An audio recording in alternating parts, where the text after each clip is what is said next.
guys. Hello, happy Sunday. Today we're going to chat about another sign of a broken heart, which can be paranoia and hypervigilance. So if you are here, make sure you say hello, leave a comment. I love to know who's receiving and watching my magic. And I know if I'm extending my energy to you, it is fair to give back with your engagement. So any insights that you want to leave down below, any comments, if you want to just like the video or even share it, all of that is very helpful for me. So this pattern of hypervigilance and paranoia, it happens when you seem to always convince yourself that other people are out to get you. So maybe you think that this can lead to, like, maybe you meet a new person, whether it's a potential partner, romantic partner, or a friend or an acquaintance, and maybe you start to convince yourself that they are too good to be true. So you start to focus more on their flaws, maybe self-sabotage the situation. Maybe you find yourself always, like, your mind always racing and looking for clues, always on the lookout for trouble, maybe misinterpreting behavior in other people, making it mean something that it doesn't. So if you do this, if you do have this pattern, it is a survival tactic that a lot of people develop and take on as a way to keep ourselves safe. So if you have these patterns, there's nothing wrong with you. It's just your heart trying to prevent something bad from happening. It's trying to prevent you from getting hurt. So hypervigilance and paranoia can lead to very colorful behavior, that has you pushing away other people so that they don't get too close to you. So some examples of that might be constantly guilting other people, making them, like, constantly being sulky and, having people feel bad for you because maybe if they feel bad for you, they can't really hurt you.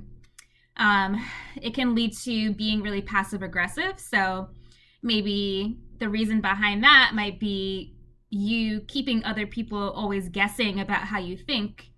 That's going to create a block between you and other people. And that lack of clarity, that lack of real direction between you and other people is going to prevent connection from really happening between you and them.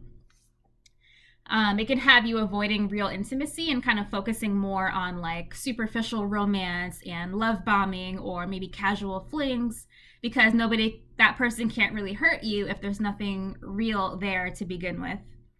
It can have you stalking social media, like looking for clues, looking for anything to use as an excuse to kind of prove those limiting beliefs within you right. Anything to use as an excuse to kind of reject that person before they reject you. It can have you snooping through personal items and invading privacy, because maybe if you subtly, covertly take away their autonomy, there's not going to be anything left to them to really have power over you. That might be the deeper reason behind that. It can have you giving backhanded compliments and making backhanded comments because maybe you feel like if you make people doubt themselves, it'll make them feel weak, and that'll keep you in control. So, being a human is very fascinating to me. Like, a lot of us create and take on all these various coping mechanisms to prevent ourselves from being hurt. So even though sometimes these behaviors lead to being lonely, sometimes it hurts other people in the process as you're doing all of these things, but a lot of the times we get stuck in that survival mode where all we think about is ourselves and that survival for ourselves. So paranoia is a masquerade that many people take on. And I talk about the masquerades a lot on my page, which are like the various masks and roles that we develop because of our programming from childhood. So maybe when you were a little kid, it didn't feel safe, or maybe you didn't feel like you were in control when you were a little kid. So if that was your environment, that's going to cause a lot of fear. Deep down, you feel like you were betrayed or abandoned by your caregivers, and that's going to lead to a broken heart. That's going to lead to a lot of wounds and fractures within your heart.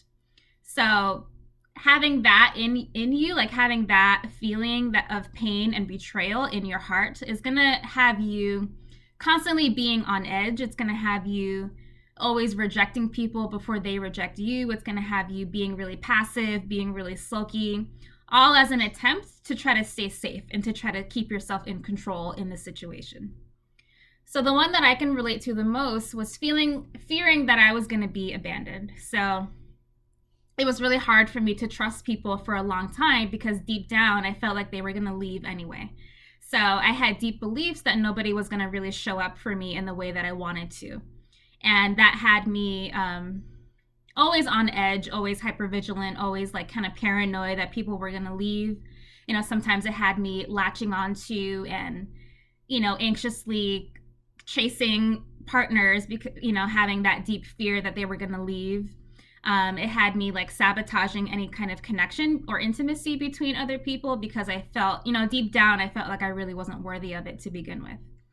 So all of that stemmed from childhood. It was the little girl within me that was recreating this cycle of fear. So nowadays it's not really there.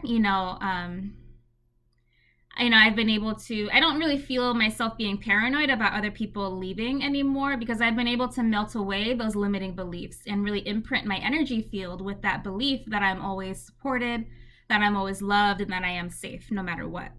So I did that. I was able to do that through my soul awakening practice, which I'm going to be teaching in my soul, in the Enchanted Soul Healing from Heartbreak workshop in December. So now I find that connection with other people doesn't really send me into that spiral of chaos like it used to. I've been able to really restore that deep feeling of trust within myself the more I melted away that baggage and that heartbreak that was there. So doing that allows me to see and view other people with a clear slate and really like get to know them for who they really are, rather than like before, where I used to project my past baggage and my false assumptions onto them because of all of that pain that I was carrying. So having this fear-based behavior really turns off your radiance as a woman. It keeps you in fear, and it really disconnects you from that feminine magnetism and that allure within you. So having this pattern, having these patterns, these behaviors that I listed, it is going to breed more insecurity and more low self-esteem. And that's going to leave you feeling really dull, really depleted, and really dry because you're always scared. You're in this constant state of fear. That's going to really affect your magnetism and your allure and your confidence as a woman. So, and it's going to have you constantly being rejected by other people too, because healthy people are not going to want to be around that. Somebody with healthy self-esteem isn't going to tolerate you always projecting your baggage onto them. Having this approach, having these behaviors, if you don't really heal them, all it's going to do is end up attracting other wounded, paranoid people in return. And then you're both going to just be dancing in your dysfunction and in that chaos with one another, not really healing anything or developing a real bond and a real connection with one another.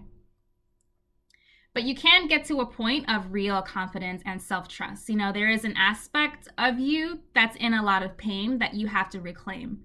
There's a lot of wounding and heartbreak and betrayal and pain that's actually within you that needs to be expressed. It needs to come out and needs to be integrated and purified from the inside out.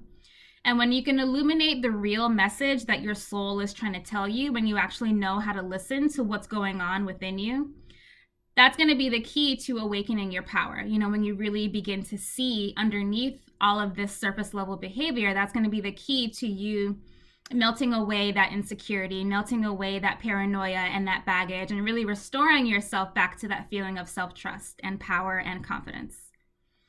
So attaching to hypervigilance keeps you powerless, because it has you always thinking that controlling your surroundings, controlling external things is what's going to resolve that discomfort that you're in. But what you really have to do is go the other way around. You really have to go within, allow yourself to heal and process and even grieve the pain that's within you. And when you do that, that's you starting to come back home to yourself. That's you having your back. That's you healing and really showing up for yourself and really seeing yourself on that deeper level. And these patterns are an invitation to really explore your heart and your soul and what's going on within your inner world. So when you really listen to that wisdom that's trying to be spoken to you, that's when you're going to be able to find relief. You won't be so anxious and so paranoid anymore the more you start to actually listen to yourself and really show up for yourself. So when you do that, that's when you begin to build your sovereignty. That's when your fear is going to melt away as you integrate and purify what's there. And that level of self-trust and really showing up for yourself, that's going to be the key to being able to naturally extend that to the people around you and being able to view other people with a clear slate rather than like projecting your past baggage onto them like before. So this cycle of hypervigilance, it is an attempt to resolve something from your past. There's something the little girl within you is trying to find. It's something the little girl within you is looking for, and that's a feeling of safety and control.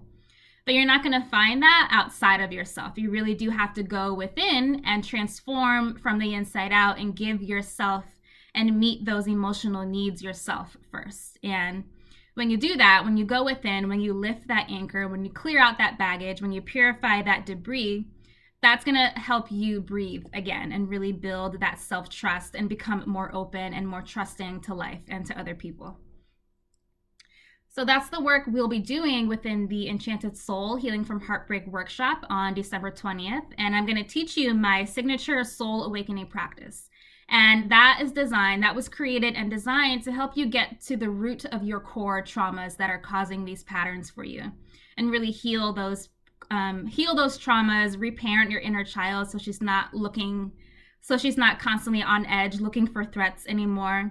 It's going to help you melt away that anxiousness, melt away that insecurity, and recondition your subconscious mind from all of those limiting beliefs. And when you do that, that's going to allow you to restore a deeper feeling of reverence and self-trust for yourself. And when you do that, the kind of woman who can show up for herself in that way, that's the key to being that enchanting, magical, glowing, beautiful, radiant woman. A woman who trusts herself naturally exudes this potent glow from within. And that's going to lead to more fulfillment. It's going to lead to deeper confidence that lasts a lifetime. And it's also going to be the key to calling in partners and friends and acquaintances or whoever that are actually healthy and available and trustworthy for you. So registration is open, so you can send me a private message if you do want to sign up and join us on December 20th. And if you're watching this video on Facebook, you can click the link down below in the comments, and that's where you'll find the link to the details of the workshop. And if you're watching this video on Instagram, I'll leave the link to that, to those details in the bio on my profile page. All right, my loves, I want to hear from you. So if you can relate to this pattern, to these struggles, let me know down below in the comments how this has manifested in your life. It's really important to connect and share, these type of experiences with each other, because that's the key to, that's the first step towards healing and really awakening that divine sacred power within you. So you can leave me your comments or your insights down below and let me know. All right, my loves, thank you for joining me. Thank you for watching. I love you all. I hope you have an exquisite day, and I will see you next time. Bye-bye. Take care.